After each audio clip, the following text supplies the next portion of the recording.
Heavenly Father, today we put on the full armor to protect us against attack. We put on the belt of truth to protect against lies and deception. We put on the breastplate of righteousness to protect our hearts from the temptations. We put the gospel of peace on our feet to walk in your light, peace, and freedom with the Holy Spirit. We rebuke anxious thoughts. We take up your shield of faith for protection to block and destroy all the darts and threats thrown at us by the enemy. We put on the helmet of salvation to cover our minds and thoughts, reminding us that we are children of a mighty King. We are forgiven, set free, saved by the blood of Jesus. We take up the sword of the Spirit, your living word, that has the power to demolish strongholds and is sharper than any double-edged sword. We come to you, Lord, in prayer daily. In Jesus' mighty name we pray, amen.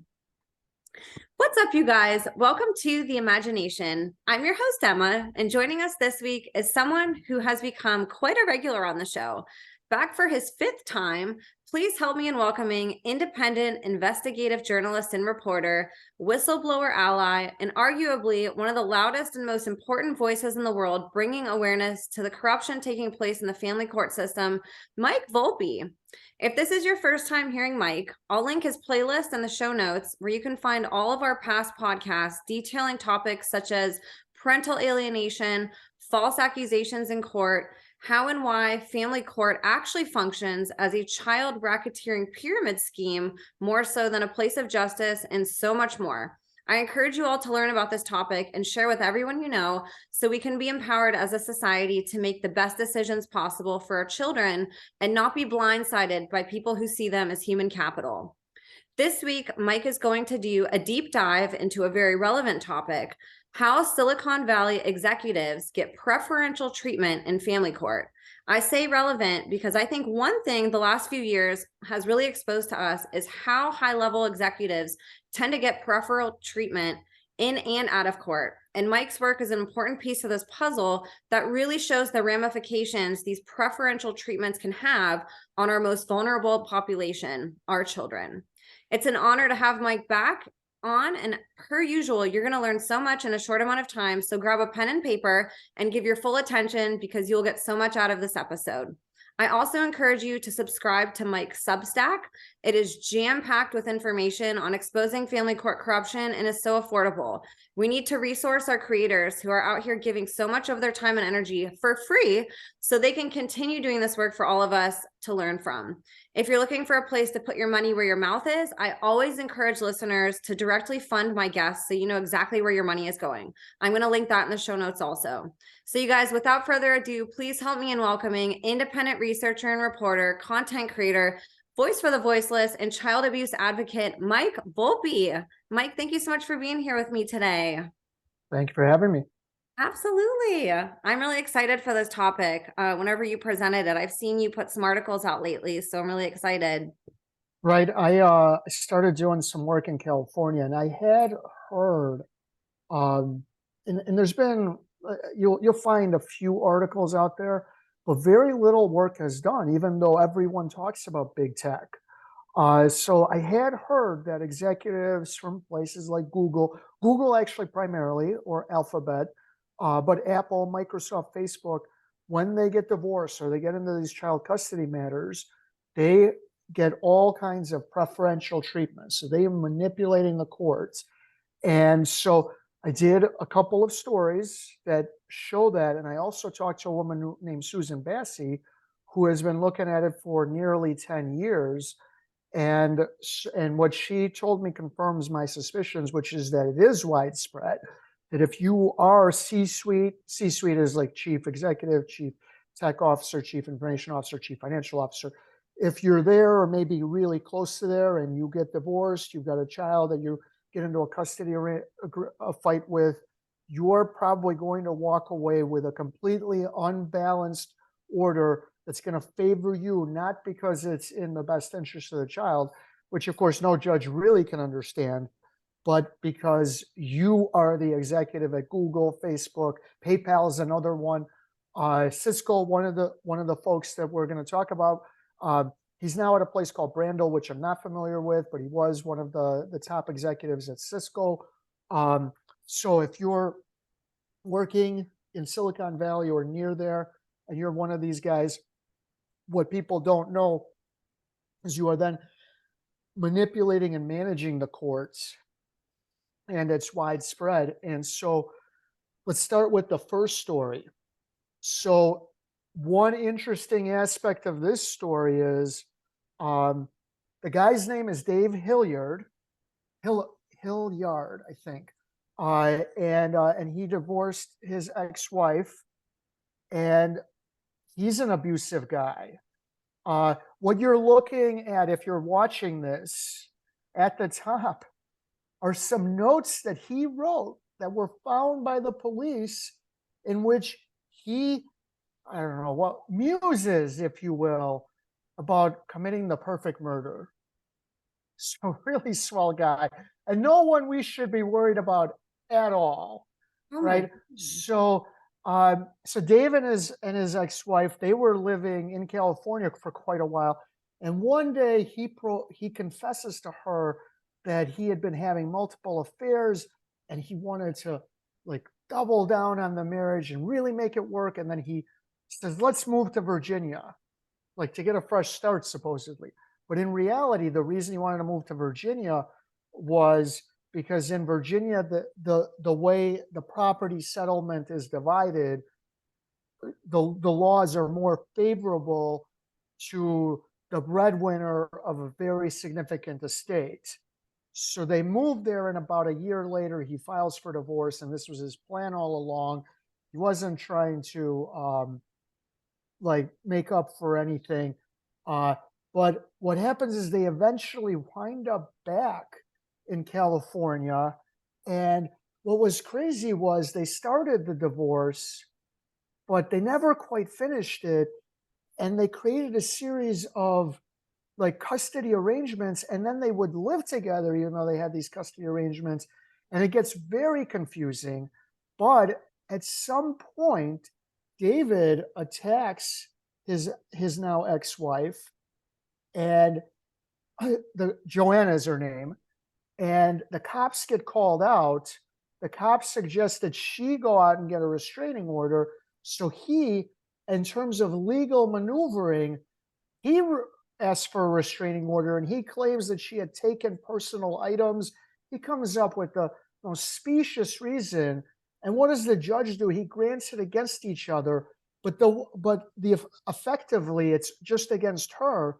So he's got a restraining order against her, and this also gets confusing. And he only is able to do this because he's got power in the courts. He then uses the restraining order to keep one of the two daughters away from her. The other one is constantly visiting her mother, but one of them, he won't let her see mom. And he says, well, there's a restraining order, so you can't come here. She can't communicate with her because he's this tech guy who's able to constantly block all of this tech access. And then if you're watching this, this is some of the evidence of him being violent, including a 2006 incident with his neighbor, other incidents, and eventually he hit his wife. He hit his ex-wife, Joanna. And so he's kept one of the two daughters away from Joanna for years now, and she's now transitioning. And Joanna only found out by accident. She has absolutely no power to stop it. Her daughter is transitioning into a boy, but the way the custody arrangement is working out, he has full and complete control over her. So if he decides that it's okay for her to transition, there's nothing Joanna can do. And this is an example of him misusing the courts. And he's former Cisco. Now, Brandel, I think, is kind of a big deal, but I've never heard of it. But obviously, everyone's heard of Cisco. So he's one of the top guys at Cisco. He moves over to Brandel. And down at the bottom is the judge who's allowing this. And, these judges over there, Sheila Litblaw, they're basically they're lackeys to these executives. They treat them like they're their personal servants. So she gives him everything. Joanna has absolutely no chance when she walks into a courtroom. This is Marin County. San Francisco County is another one. There's like 2 or 3 counties in that area around Ventura, around Silicon Valley, where this where all of these executives are able to basically sway the courts in their favor in an unfair and completely biased way. And so let me read one of the incidents of abuse. The victim stated that her attorney's private investigator have been investigating David Hilliard for stalking her. The victim said Hilliard has been illegally accessing her phone, downloading personal conversations with her friends, etc. So he's getting inside her phone. He's attacking her. Not to mention he's got a history of this, and the judge allows both of them to get a restraining order against each other, except somehow he's able to use his, she's not able to use hers. He keeps the girl away from her. You're not really supposed to be able to do that just because of the restraining order, but he is. Why? Scroll back down. Scroll the other way. Because this judge is allowing it. Go that judge right there, Sheila Litba, is allowing it. You're not supposed to do that. Even if you have a restraining order, that's not against the children. You're supposed to work out ways to work around the restraining order, especially where the restraining order is against the mom. And to show you how biased this is, there's plenty of examples of people getting restraining orders and the judge is saying, but that's not against your children. If you aren't able to figure this out, that's going to be contempt of court, and they threaten people with restraining orders. So in this case, he's able to use it, say, you can't see her, you can't come here, and I won't let you. And the judge says that's fine. And so it's been several years since Joanna's seen her daughter, and now her daughter is transitioning to a male, and there's nothing she can do. That's so horrible. It's sad. I've heard this is a newer case to me that you put on my radar, but I have been seeing that more where children are in a position to transition and the court does nothing about it. They just let it happen. It's like, how in anybody's mind is this okay without some type of parental intervention with both parents deciding and figuring out why a child would want to do this, Correct. Well, you would think that the parent who's encouraging this is probably less fit just because of that. But we as a society are way too politically correct for that to ever happen. So don't ever expect any court, except maybe in the Bible Belt, to say anything like what I just said. But the most notorious case, and that's had an update recently, so since you brought it up, let me talk about it, is the Younger case that's out of Texas. James Younger, I can't remember his ex-wife's name. James is the boy's name. I can't remember the dad's name, but the mom has been encouraging her son to transition, and the court have been favoring her now. The courts have given her sole custody. They've given her medical decision-making power. However, they have specifically ordered her not to actually transition the boy. She can dress him as a girl. She calls him Luna. He's basically a girl, but not biologically. All of that stuff can flip like that. But now she's moved to California, and California has passed a pro-transitioning law. And Mr. Younger has tried to stop the move. And the courts in Texas, the local court, the Supreme Court, have allowed it. He believes she's moving there to stop the transitioning. The court, in denying his petition, has said, you're misreading the law. We can assure you that this law will not allow her to do this because we have a court order. It's very complicated legally. Frankly, I don't know if they're right or he's right. We're going to find out if the ex-wife tries to actually transition the boy, and then he has to go into California and try to stop it. But yeah, this is, I think, a new chic thing. And I firmly believe that kids who are abused are exponentially as likely to transition. Look, I think you're a little younger than me, but when I was growing up, the equivalent of gender dysphoria was you dress goth and you'd cut yourself. And, as I close my eyes, I can remember there was a girl who, I saw her one day and the next day her wrists are all bandaged up, both. So, either she had an accident or she was trying to cut herself. And that was, in a sense, the chic thing. But here's the big difference. No one, people, if you dress goth, maybe people would encourage you. Yeah, if this is you, go ahead and keep dressing goth. And by the way, that the Columbine kids dressed goth. Um, but no one was encouraging you if you were cutting yourself. Yeah, that's a good idea. Try to kill yourself more. So with the gender dysphoria, they are encouraging them. And that look, the kids who were dressing goth and cutting themselves were going through some really heavy stuff. Whatever it may be, it's the same thing with gender dysphoria. But we have this. It's like I don't know if it's politically correct or woke or whatever is the slang term for this, but there's parts of our society that encourage it rather than discouraging it. I remember Bill Maher said, when I was 8 years old, I wanted to be a pirate. That doesn't mean my mom buys me a ship and gets me, a patch. Um, it's the same thing. Kids want to be a pirate. Kids want to be the different sex.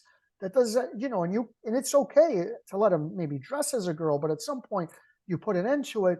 But that's not happening. And in these custody cases, I think you're going to see more and more of it. And you're going to see more and more of it because oftentimes the abuser gets custody.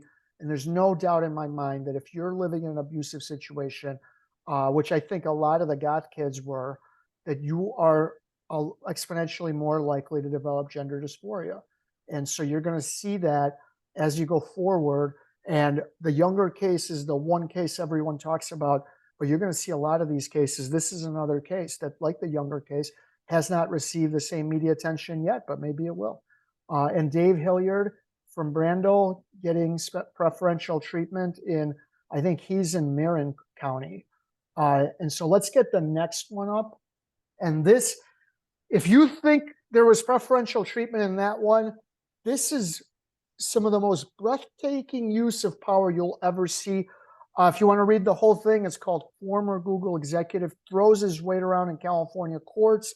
If you're watching it, at the top is a photo of a guy named Alan Thygesen. He was at one time the president of Google America, which is top 5 at Google. He's now the CEO, the top guy at DocuSign. His son, Christopher, had let's call it a one-night stand because I can't really think of anything else, with a woman named Kayleen Wang. It was actually a couple nights. They had sex. He got Kayleen pregnant. It was 25 at the time, didn't think he was ready. So he started, you can scroll down a little bit, started pressuring Kayleen. Here we go. This is some of the text. Let me read these. These are some of the text messages that Christopher sent to Kayleen while she was pregnant. I was certain you were getting an abortion when this first came to light, and that was hard enough to swallow. I feel debilitated by this uncertainty. I don't take abortion lightly. I think you do. I can barely live with myself knowing I do that, but I can't be a real father to a kid at this point in my life, financially, emotionally, anyway. Neither you nor I are fit to be parents given our respective situations. Probably not this 1% quote unquote LA guy either.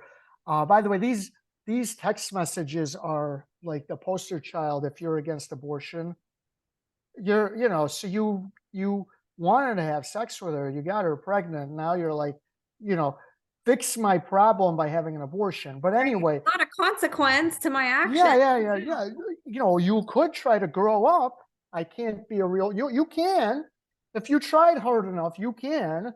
No one forced you to have sex. You decided, but be that as it may. So and this is very important. So Chris is starting out in life. So I don't want to say he's a nobody. It's not that he's a nobody. He's young. He hasn't made his mark yet, but he's living in like the Silicon Valley area. She's actually living in Utah. She goes ahead and has the child. She reaches out to his parents. They block her, right? 4 months after she had the child. Chris wasn't in the living room. He's not on the birth certificate. Hasn't even met his son yet. He and his parents walk into a San Francisco courtroom. Again, she's living in Utah with their son. The judge's name is Rick Darwin. They ask for an ex parte order that grants Chris sole legal and physical custody of the son he had never met.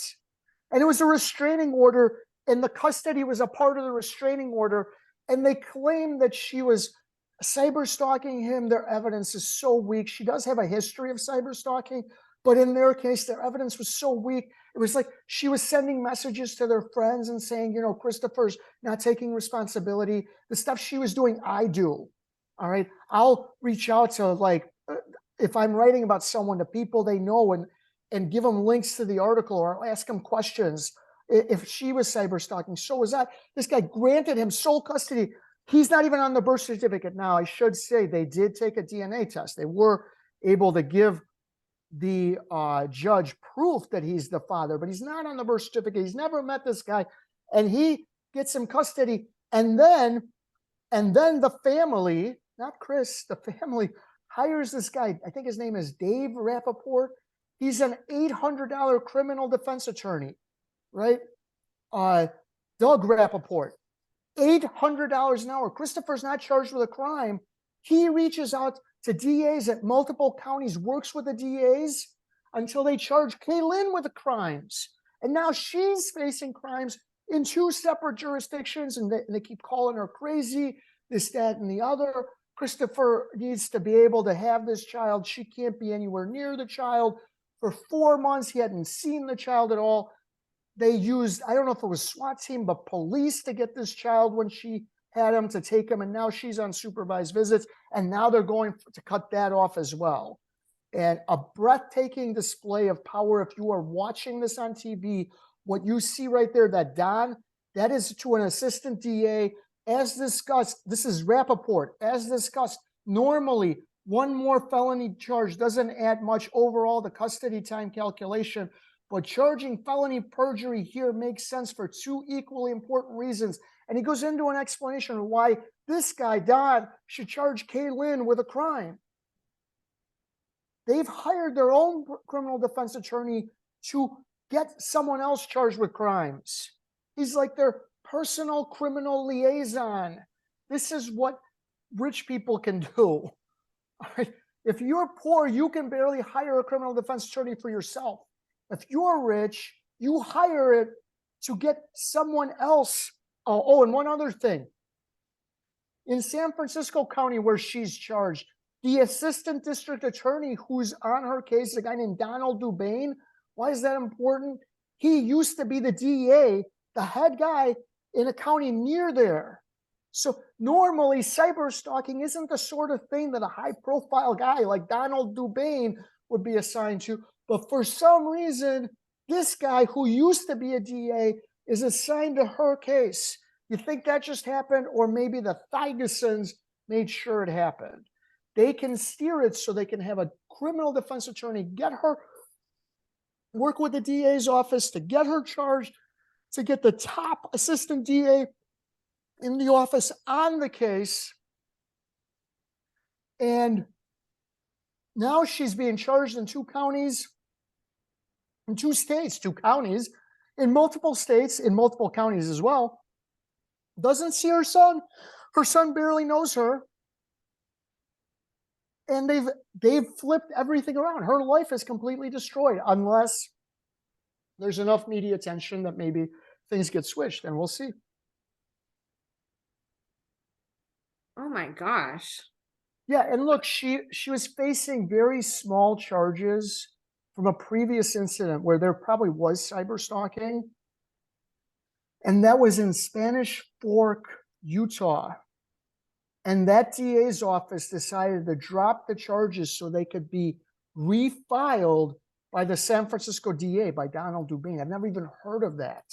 I've never heard of DA's office saying, you take it. This was our case, but now it's your case. I've seen it go from like the state to the feds, but not from one DA's office to another. Absolutely remarkable how corrupt and what a breathtaking show of power the Thigesons have. One other thing, Alan Thigeson is a very powerful guy, but so is his wife, Terry. She used to be on the school board for a long time. And and here, I made a reference to Shawshank Redemption, which is one of my favorite movies. But if you can scroll up, she had representatives from 3 different counties at her custody hearing. So I reached out to the 3 counties, and one of them reached back to me. San Mateo, hold on, here, stop, go up a little bit so I can read the whole. No, there, right there. So San Mateo County hasn't charged her with anything, but for some reason they were at one of her custody hearings. The information you receive, and this is coming from their office, and then I'll tell you who was who commented, because it's very interesting. The information I reached out to the San Mateo District Attorney's Office. Usually you get comment from their like press person. So this is the comment. The information you received from Kaylin Wang is not accurate. Almost 2 years ago, we received an incident report regarding a fictitious subpoena for a custody case in our county involving the parties. One of our investigators conducted a brief investigation and forwarded the information to the Utah authorities for whatever action they wanted to take. We have had no further contact with the case. None of our inspectors has been in court on the case. And Inspector John Warren, who was the one I mentioned, retired almost 2 years ago. Kaylin swears that she has seen their representatives. The guy who commented was Stephen Wagstaff, and he's the actual DA. I got the head of the office to give me that statement on a case. They don't even have a case against her. Now, the reason I referenced Shawshank Redemption is it's the scene where Andy Dufresne, Tim, oh my God, I blanked on who, Andy Dufresne, where he's going back and forth with the warden, and the warden won't help him find the actual murderer of his wife. And he says, "Are you obtuse? Is it deliberate?" And the reason I made the reference is their involvement is significantly more. They produced a very detailed report. They've been in court. To say we just did a little work a long time ago, it was nothing, is very obtuse. I don't know what's going on, but they put together a report on a case they're not. Look, that's part of the report they produced by Chief Inspector John Warren. And by the way, that report was on 1/20/2021. I wrote this article in December.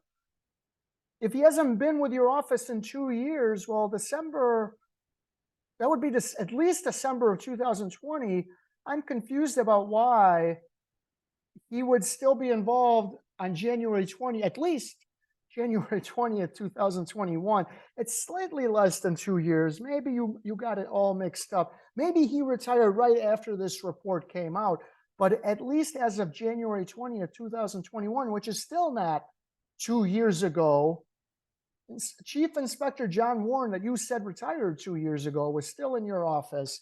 So I don't know what's happening, but they seem to be, the Thygessons, that is, able to lift the levers of power just about everywhere and make them do their bidding.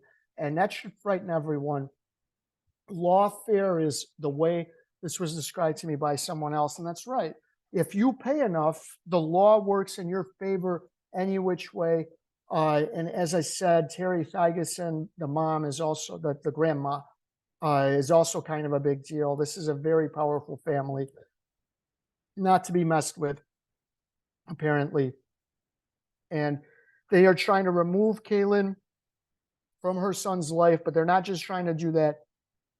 They're just trying to destroy her every which way.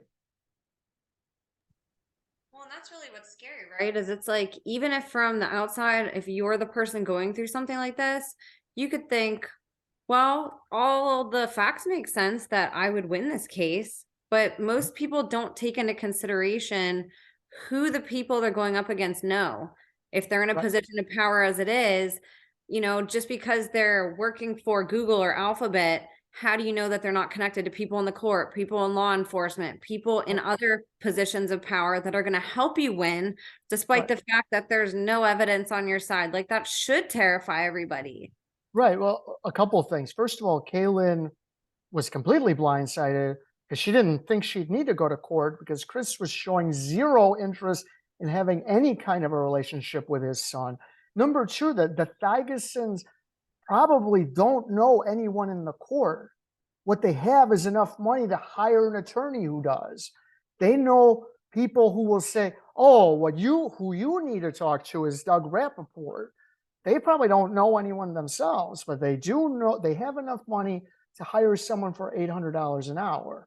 And that guy knows everyone in the court. And yeah, these Google executives are able to all of these, not these Google executives as well, but these big tech executives are able to hire the right lawyers. They probably have no idea how any of this works, except that they presume that if they drop a big enough check, that the levers of power will move in their direction. And in this case, they are right. So hopefully we can keep following this case because, as I said, now they're just trying to completely eliminate Kaylin from her son's life, who I think is almost 4 now. And really tragic situation. Also, let me give you one other one. I don't have too much, but this guy is very famous. Sergey Brin, speaking of Google, just in case you don't know him, not everyone knows who Sergey is. You may be familiar with Google. He, along with Larry Page and I think one other guy, started it and founded it. He's a multi-billionaire, one of the 100 wealthiest people in the world. He recently announced a divorce. It may or may not have anything to do with Elon Musk. Elon Musk is, of course, crying innocent, but the stories that were told was that Musk had an affair with this guy's wife. And the next thing you know, Sergey is filing for divorce. Here's what you need to know about the divorce. Sergey has hired private judges. Private judges are in California. I don't know if they're in any other state. I don't know any other state they're in. They are not actually private. They are like for the rich, like Brad and Angelina, Brad Pitt, Angelina Jolie. They hired a private judge and it became a problem. But you hire the judge and it's like a concierge judge. They're at your service. You don't have to wait regular order. Sergey hired a private judge and they pay, and Sergey pays.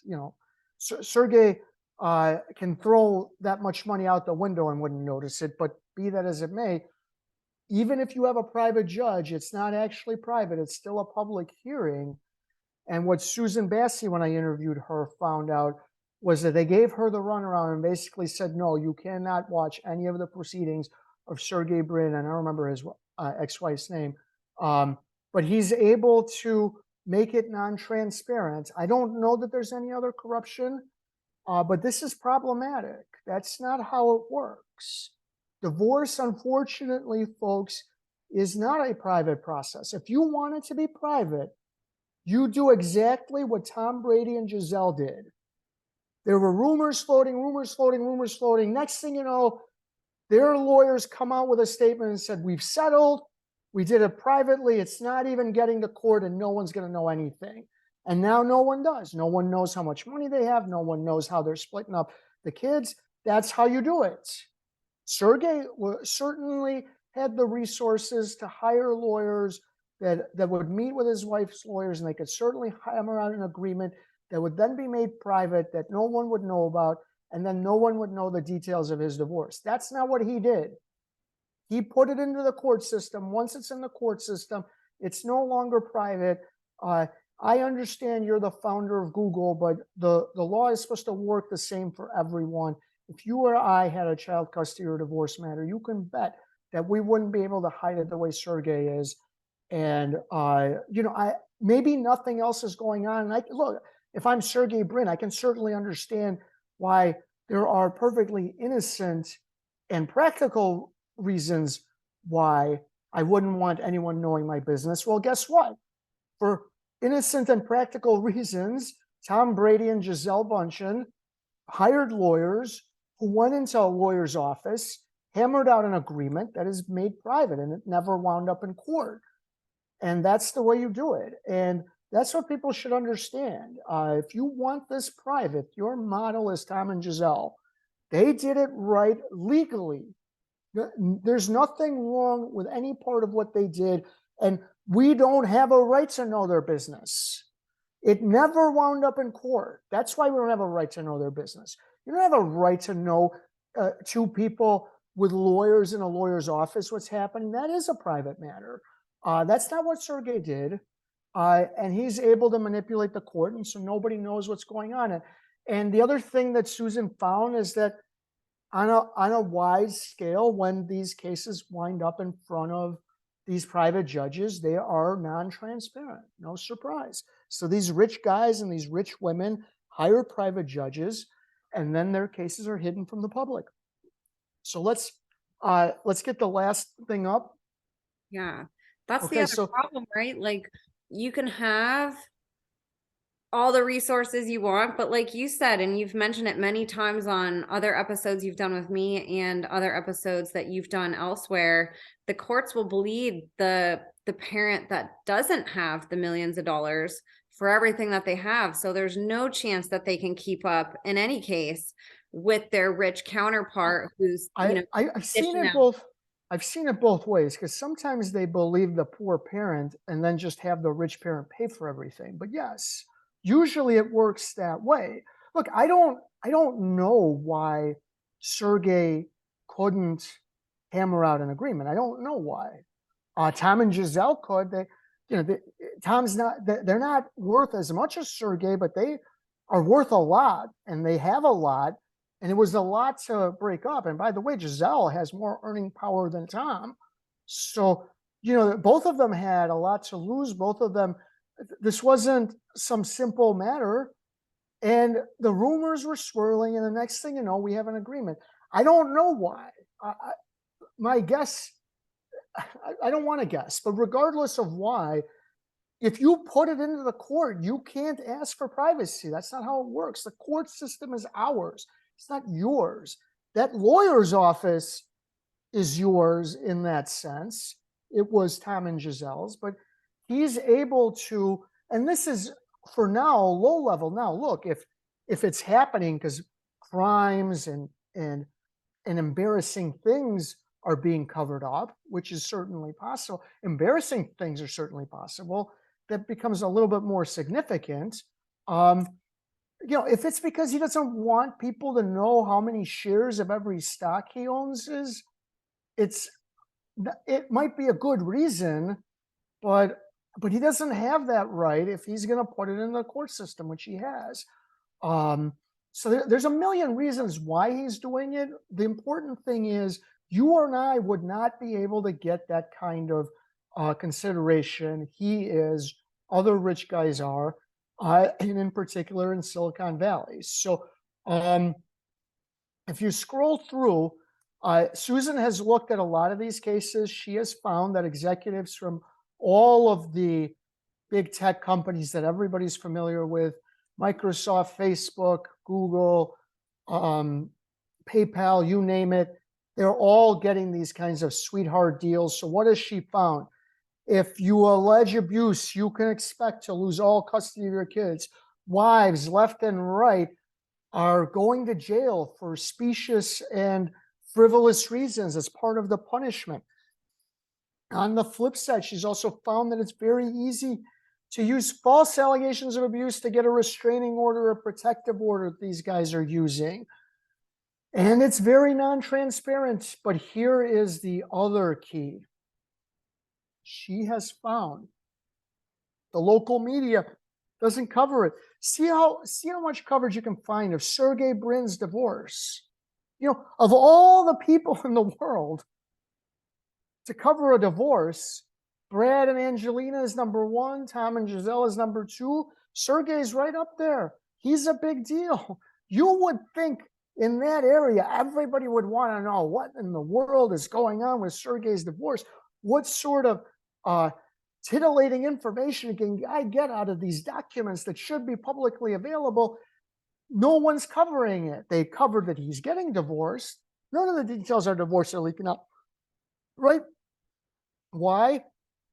Well, it appears there's a secret, and this is actually a secret committee of the judiciary and the media, including the San Jose Mercury, which covers that area.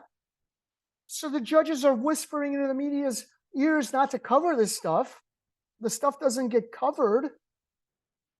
And we don't learn the details. We don't learn about all of the abuses. And this is probably one reason why Kaylin couldn't get her story covered. And this is even more important. If you want to learn more about this, there's a book called Worst Interest of the Child by Keith Harmon Snow. He found a similar committee in Connecticut. And now I wonder how many localities have these committees where judges meet with the media and they tell them not to cover certain stories because they're just not good stories. Because look, what I've found with the media is when you start to talk about divorce, child custody, CPS, you get the same response all the time. Oh, that's he said, she said. It's a private matter. We don't really want to cover it. You can get sued. Now, it is interesting that all of the media who don't necessarily know each other say the same thing. So is it because all of the judges have conditioned them to believe that? Because, yeah, you're right. It is he said, she said. But, that doesn't stop. I got a great anecdote. Do you know that Barack Obama, in effect, became president because of two nasty divorces? Not his. Two nasty divorces. And this shows you just how opportunistic the media is. And I wrote about this. There's one of the posts that I have, but I'll summarize it. When he was running for the Senate, when he was just a state senator, I think it was in 2006, he was in the Democratic primary and he was like polling third, fourth, fifth. He wasn't winning. A guy named Blair Hull was winning. Blair Hull was a private equity, one of those. I don't know. He was a rich guy, really rich, right? He's winning. He's number one in the polls. All of a sudden, the media gets a hold of his divorce. And in the divorce, his ex-wife accused him of hitting her. There's no proof he hit her. There's no police report. He never went to jail. She just accused them of it. They had no problem printing that over and over and over again until Blair Hull had to drop out because he went from first to last, right? And then once Hull dropped out, then Obama went to the top, and the rest is history to that respect. So then he wins the Democratic primary. Illinois is a blue state, but he was running against a Republican named Jack Ryan, who used to be married to Jerry Ryan, who has been in a whole bunch of stuff. She was in one of the Star Treks. She's a moderately famous actress, very beautiful woman. So probably Obama would have won, but Ryan was a pretty attractive candidate. He used to work for Goldman Sachs. Then he decided to quit, started teaching in the inner city. He had like a very interesting biography that was attractive. It sold me.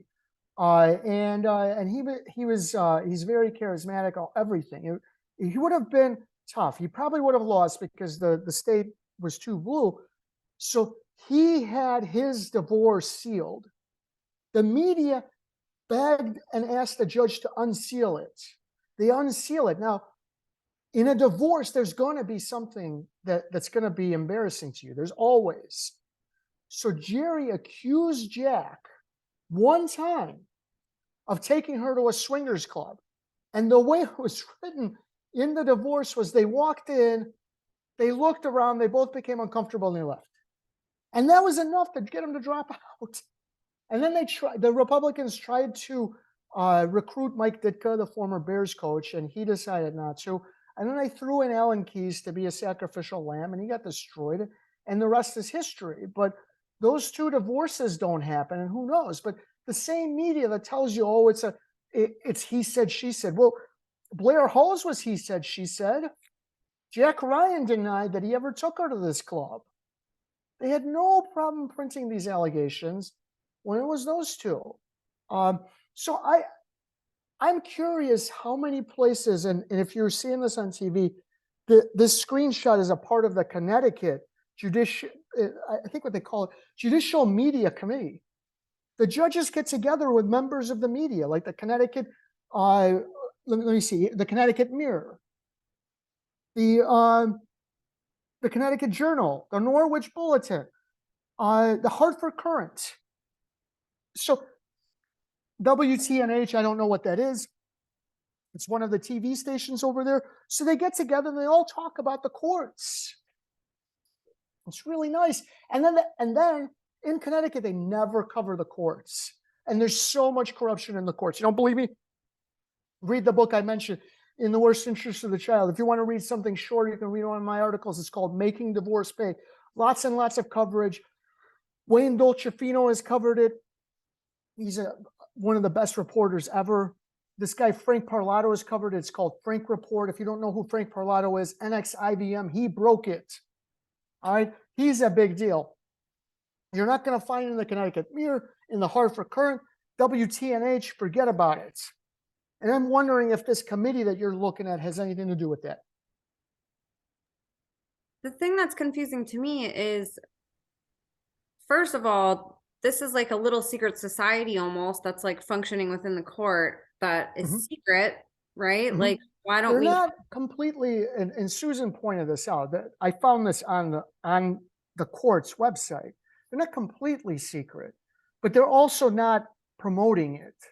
Right. And So the public if doesn't you seem to have a say in if you who's didn't on know it. anything, if you didn't know anything and you found this webpage, you wouldn't look at it and go, "Oh, this looks bad."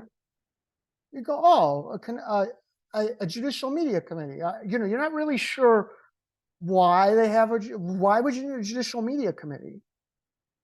You know, you're not really sure why they have it, but it doesn't look nefarious. And the nefarious part is you have this committee and then they never cover the courts, or they only cover certain parts of the courts. That's the nefarious part. And I wonder how many different localities have variations of this committee. And by the way, Keith in his book reached out to one of the reporters who was on the committee at the time. I don't remember the reporter's name. You can get the book and then you can find out. And the guy starts saying words to the effect of, "It's not what you think." And you know, "I can tell you what's happening." He said, Keith says, "Go ahead." No, only off the record. And Keith wouldn't allow him to go off the record. So you never found out what it's about. But the guy was gonna spill the beans, but only if he did it off the record. It was interesting the way Keith wrote about it. It was quite the confrontation, if you will. But they have it in Connecticut. They have it in California. I bet they have it in a lot of other states. I bet these secret committees or pseudo-secret committees are one reason why the average media person thinks the courts, child custody divorces, we don't cover those. That's he said, she said. We don't cover those. I wonder if that's because people have been whispering into ears of a lot of media people, and that has become the standard line. Yeah, and it's no wonder that there's very specific stories that seem to get out there somehow, and other ones can't get, you know, a reporter to save their lives to cover it. Right. You would think a former Google executive, the CEO, DocuSign on its own is not a small company, but this guy was top 5 at Google, Alan Thygesen, using an ex parte order from a state that the child isn't even living in. You know, Susan told me she reached out to the New York Times. They seemed interested. And basically the way she described it was they couldn't figure it out. And I was like, couldn't figure it out? Just write about this crazy order. The order is there. Child's living in Utah, and you got a judge in San Francisco saying, take them. Yeah, you would think they'd cover it. They don't cover it. And yeah, this, you know, I always said that the main reason these custody, CPS, divorces don't get more coverage is because they're worried about being sued. Because it's a lot easier to be sued. Not if you're Tom and Giselle, then it's very hard for them to sue. It's not hard for them to sue. It's hard for them to win. Or Sergey. Sergey he could sue. It would just be very hard to win. The standard for someone like him, who's considered a public figure, obviously, is the founder of Google. Tom is a 7-time Super Bowl champion.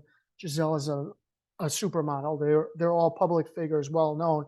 It's called actual malice. I won't get too deep into the weeds, but it's much higher than a private person. Like the middle manager at Google would be considered a private figure, and it's easier for them to win a lawsuit. I always thought it was that, and I think it is that. But I'm now wondering how much these committees have to do with it and how many there are. And Susan told me that these aren't the same kind. Mine is secret. Yours is on the internet. And I said, Susie, you're looking at the wrong thing. It's not the secretness. It's how many of them are there. We need to find out how many other places these kinds of committees are around, because if they're everywhere, that explains why these stories aren't getting out. And that's a story. That's the story. And so be looking out for these committees.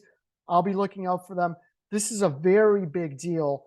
But one other thing, this is also how far the coverage of this stuff has gotten. We've gotten to the point that we've made connections with these committees. We're getting pretty deep. And as I always say, the coverage isn't what it needs to be, but it's a lot more than it used to be, and it continues to increase exponentially.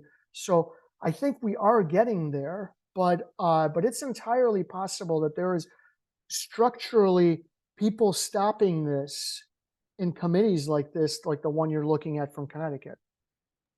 And it makes me wonder too, what are they giving the media to ensure that they don't say anything, right? Right. Is Well, this where some of the money goes from some of these cases? right. Usually it's not. Usually it's not that. Usually it's access. So they're the ones who get the interviews with the judges.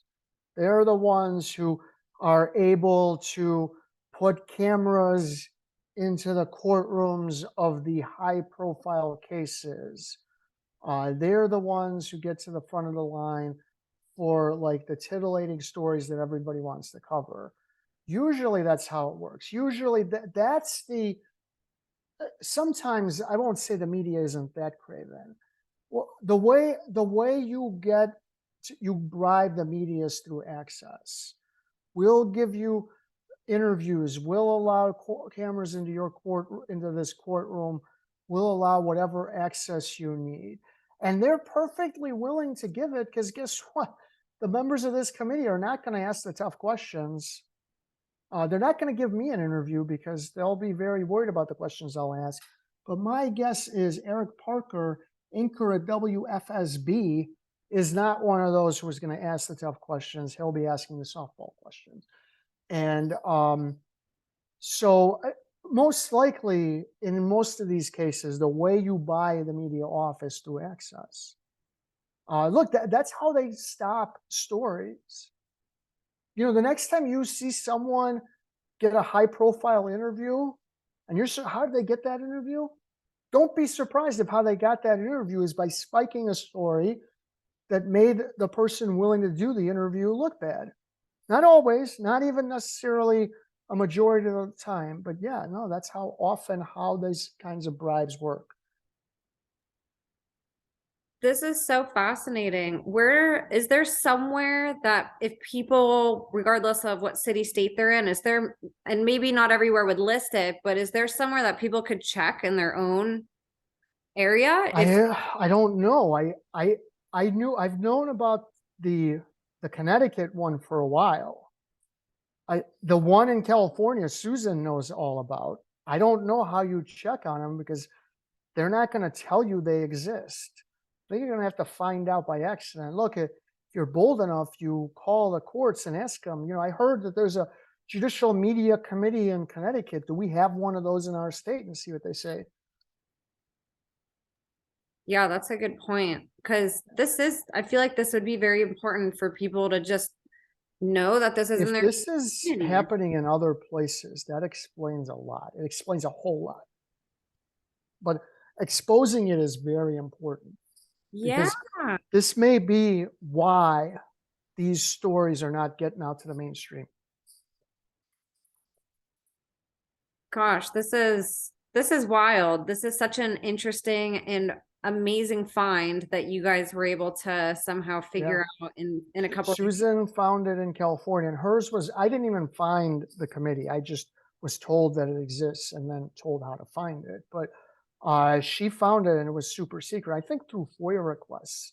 FOIA is Freedom of Information Act. It's how we keep the government transparent. And All kinds of crazy things are found through FOIA. That's how they found that Hillary Clinton was using a private email, because they were asking for other emails, and then those emails were going to her private email address. And somebody said, why does Hillary Clinton have a Department of State email address? And that's how that's how they found out about it.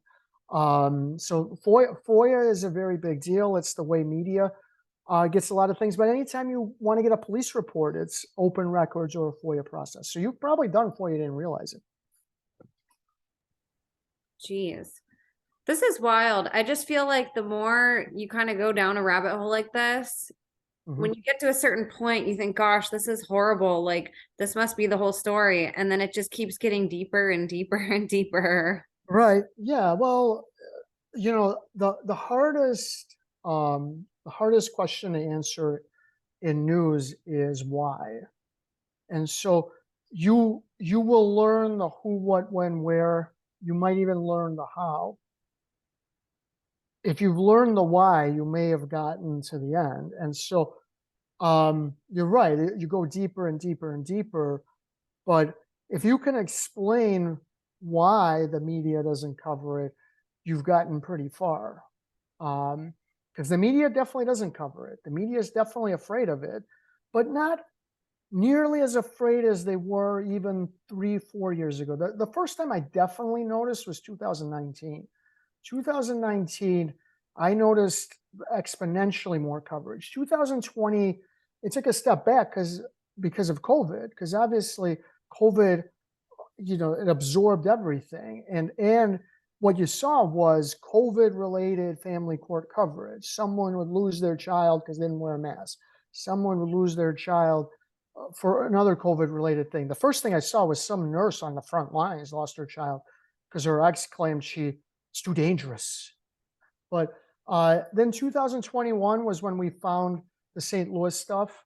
2022, I don't know how much, but the coverage is significantly more. I can tell you just in the last, say, month and a half, CBS has done something on it. NBC has done something. ProPublica has done something on it.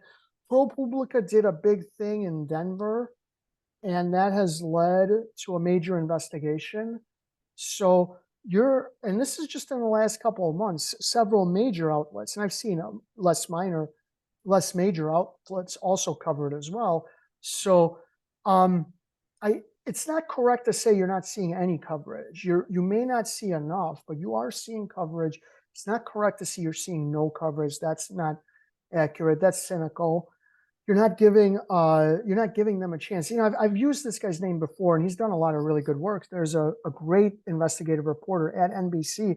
His name is Mike Hixenbaugh, and he's probably since like 2018, 2019 has done coverage of it. It's not the only thing he covers, but and I know he and his colleagues put together a podcast called Do No Harm that won an award that you can find as well. So he's given this coverage. He works at NBC. So, that's as mainstream as it's going to get. So don't say it gets no coverage. Maybe not enough, but definitely not no. And I've talked with reporters from all around the world. It's getting coverage in the rest of the world. Liz Perkins has won awards, more than one. She's at the Daily Express, more than one award for her coverage in England. She's done great work. Grant Wyeth in Australia. So it's getting global coverage. We're making global connections. And look, you talk about going down rabbit holes. Once you start to look at it globally and you see how similar the cases in England are to the US and Australia, Canada, Israel, now you're really going down a rabbit hole. Yeah. So one of the differences, it's far less transparent. I know you're thinking we're not that transparent, but it's far less transparent in England, Australia, especially. You can go to jail if you say the wrong thing about a court case in Australia and England. I know the Australian Attorney General's office issued a veiled threat to me when I covered one of them. You can actually go to jail if you release the wrong kind of information there. You can go to jail here, not the reporter, but one of the litigants. Litigants have gone to jail because the wrong information was released. But first the case has to be sealed. There, they actually have laws that is essentially a blanket seal. So that's one of the differences, but there is a global phenomenon that we're all working on as well. So you do go down rabbit holes, but we've gone down a lot of these rabbit holes. We've made a lot of these connections. It's been brought to the public. There's a lot of it out there. And as I've said before, social media takes a lot of credit. Don't believe me, go to YouTube and just search, I don't know, family court trials. Thousands and thousands of videos of family court trials. Judges behaving badly, thousands and thousands. CPS caseworker conference, thousands and thousands. So all of these things have been brought to light in part because of sites like Google, Facebook, that you can still hate them. You can. There's a lot of reasons to be weary of them. Twitter as well. Yes, Twitter was also going after political enemies, but that doesn't change how the role they had as an information superhighway about getting this stuff out. Because what all of these places did was it made it so much easier to get it to the public and so much easier for people to connect. And it is a big deal. And they're not trying. It's just based on the way these sites are set up and based on how many people come to them and how easy they are to use. YouTube is very easy to use. You film something on your phone, you can upload it to YouTube, and boom. So the caseworker shows up to your house. You're filming on your phone. It's a major confrontation. 2 minutes later, it's on YouTube. You know, that sort of thing wasn't available before something like YouTube came along. So we're making these connections, and I do think that social media will help. It won't be trying.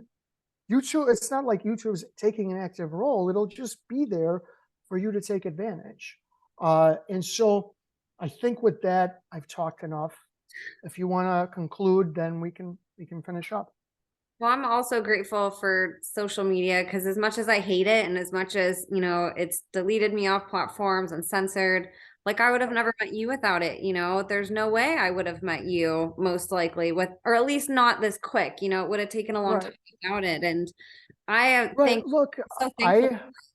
I was told, and through social media, and it was more than one person, they described Liz as the female British version of me, which I found so hilarious. I sent after I did the interview, I sent the video to one of my friends from college, and the joke was something like, "You probably think one Mike Volpe is one too many," but and I found her through LinkedIn. Wow. You know, she's in England. You know, and all of this stuff. Now we're together, and then through whatever technology Megan was using, we could put her on, and then put it out onto YouTube, and now we have an interview that you can watch anytime.